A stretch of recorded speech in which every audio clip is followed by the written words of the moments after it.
Toujours en direct du Bouillon pour cette émission spéciale sur l'engagement étudiant. Avant de parler d'engagement étudiant, je pense qu'il est intéressant de parler des politiques culturelles. Parce que pour susciter l'engagement, il faut qu'il y ait une politique culturelle, qu'il y ait des propositions et des offres culturelles qui donnent l'intérêt aux étudiants et le goût et l'appétence pour la culture. Alors comment est-ce que dans une université, que ce soit dans l'université de Tours, dans l'université d'Orléans et au niveau national, on suscite l'engagement étudiant? Alors, je vais essayer. On conçoit des politiques culturelles. Parce que ça sera ma question d'après. J'ai un petit peu. Pas de souci.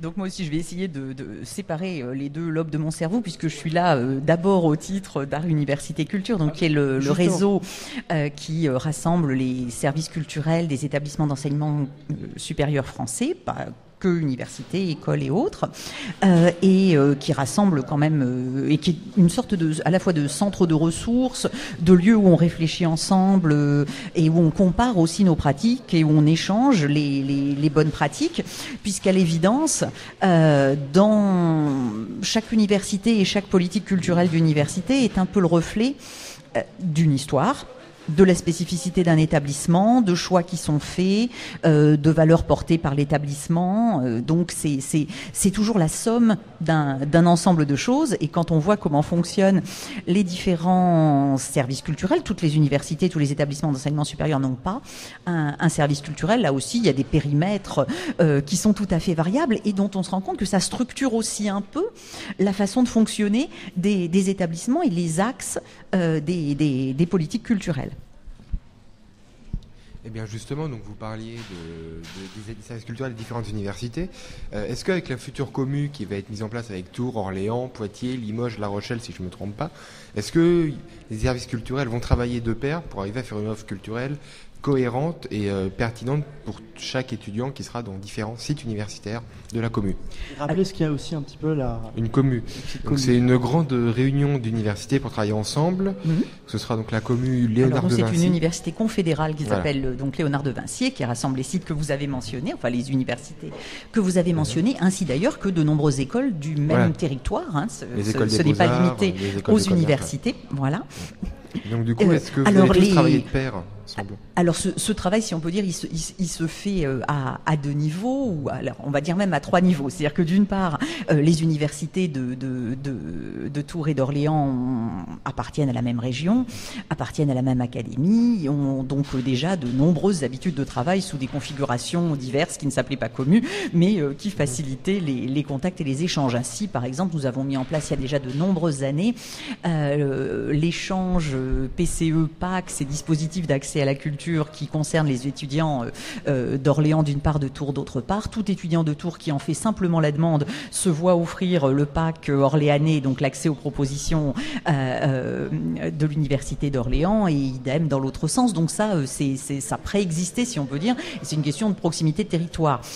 Ensuite, effectivement, avec la réflexion sur le presse puis la commu, des discussions se sont bien sûr engagées avec les différents collègues, et là aussi ça nous a permis de constater une très grande diversité de pratiques, de places de la culture, mais aussi une même envie de travailler dans des sens que nous espérons cohérents et pertinents, notamment permettant de concilier ce qui est une dimension incontournable d'une politique culturelle engageant fortement les étudiants, c'est-à-dire quand même une question de proximité. J'entendais Florenza répondre à votre très bonne question sur que se passe-t-il avec les antennes. On se rend compte quand même qu'à un moment, s'il n'y a pas des gens, un contact, une présence, des lieux adaptés, il y a des limites à ce qu'on arrive à faire et à susciter. Donc on ne va pas se mettre à faire circuler tout le monde à l'échelle de tout ce grand territoire juste pour le plaisir.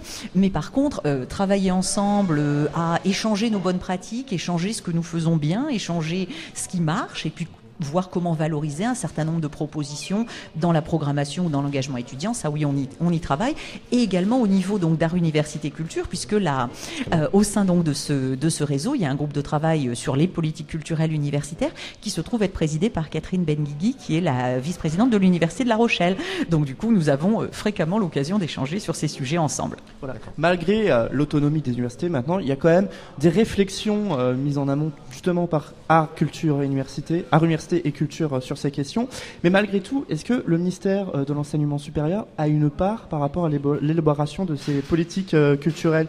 Il y a notamment une convention cadre université lieu de culture qui a été signée.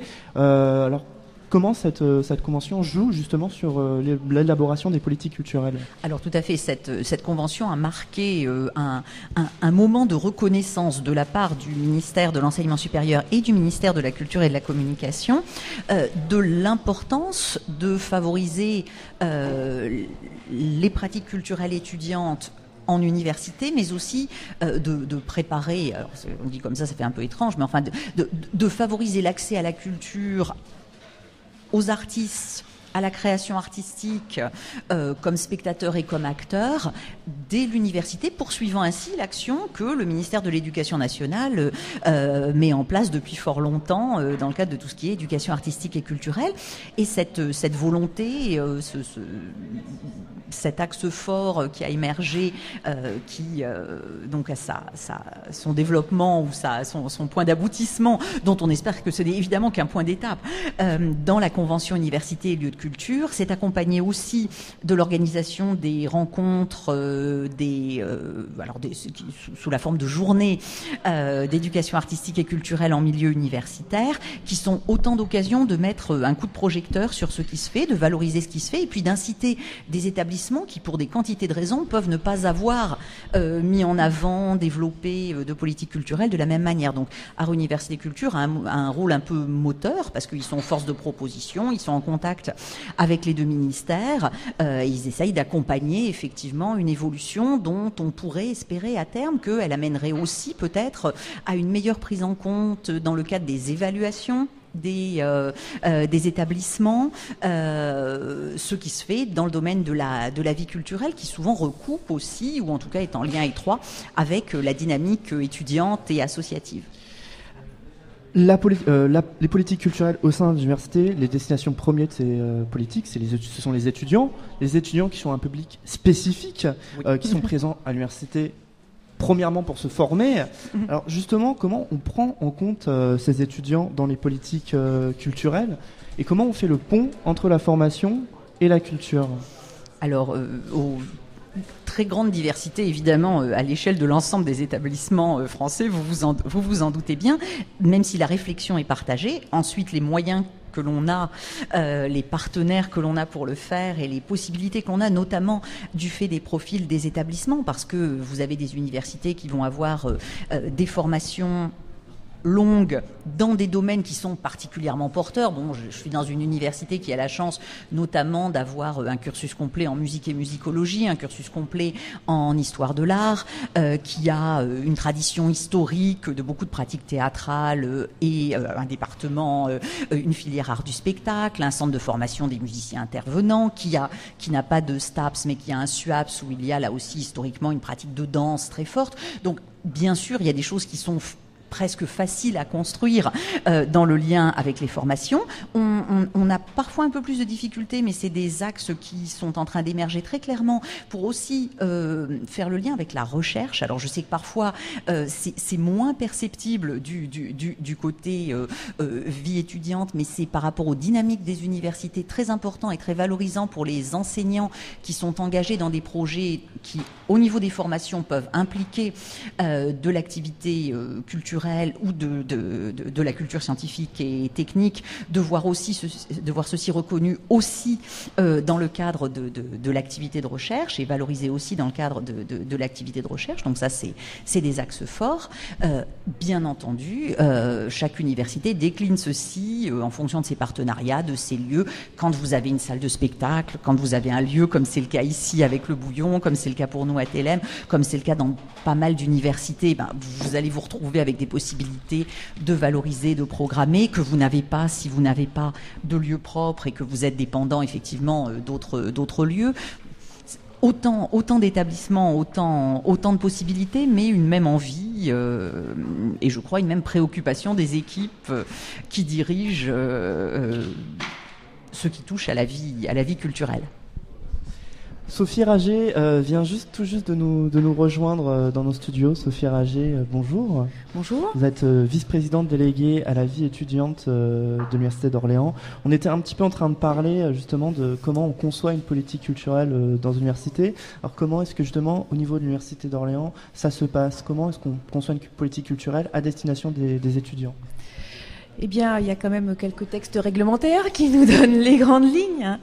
Tout à l'heure, justement, on parlait de la convention Université Lieux de Culture. Voilà, exactement. Et puis aussi, en tant qu'établissement public, on se doit vraiment de faciliter l'accès à la culture pour tous les étudiants et également pour tout le personnel. Donc c'est un mot, je pense, faciliter l'accès à la culture. Et également, on a une mission d'éducation, d'enseignement, de partage, et puis également de lieux de synergie. Parce que effectivement l'apport culturel vient par de la programmation mais également par de la production, et là on en parle, c'est tout à fait l'époque en ce moment, par de la production étudiante ou de personnel, et c'est une synergie entre toutes les forces qui peuvent apporter de la culture, qui vont peut-être nous permettre de faire accéder à la culture des gens qui n'auraient pas forcément toujours envie, l'occasion, la possibilité. Donc ce mot faciliter l'accès à la culture me paraît très important. Donc justement, on le sait, parfois les universités, c'est l'un des véritables viviers de politique culturelle dans une ville ou une agglomération. Je pense à Orléans ou peut-être à Tours. Est-ce que c'est vraiment facile de travailler peut-être avec les mairies ou les agglomérations qui sont des fois réticentes à développer la culture? Comme on le sait, Orléans, c'est un peu difficile sur le milieu culturel.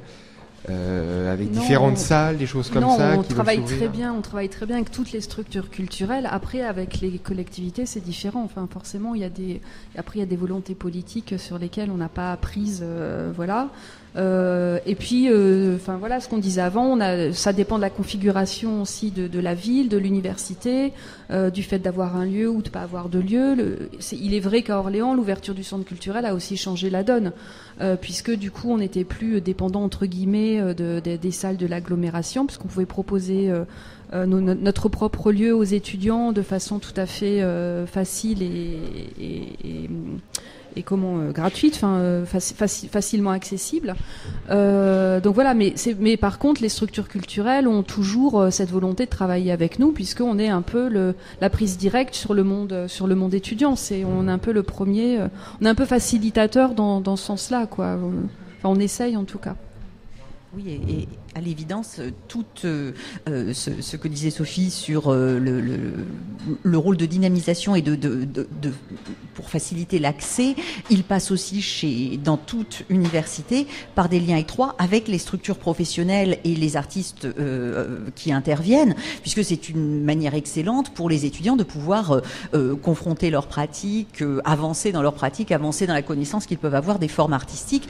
Donc il y a nécessairement une synergie qui se met en place avec des structures qui peuvent faire référence dans un domaine, qui ont une programmation, mais qui ont aussi des intervenants qui souvent sont très désireux de se rapprocher du public étudiant et de travailler avec eux, que ce soit sous des formes d'ateliers ou autres. Voilà, c'est là où nous concrètement où on intervient, c'est mettre en relation les œuvres, les artistes et puis le public étudiant. Quand tu parlais tout à l'heure de public spécifique, pour moi le public étudiant c'est pas un public spécifique, c'est un public voilà, après c'est le nôtre, c'est notre public prioritaire, mais c'est dans ce sens-là que je voulais... Voilà, après c'est un public comme n'importe quel public avec ses envies, ses non-envies, ses pratiques et ses non-pratiques.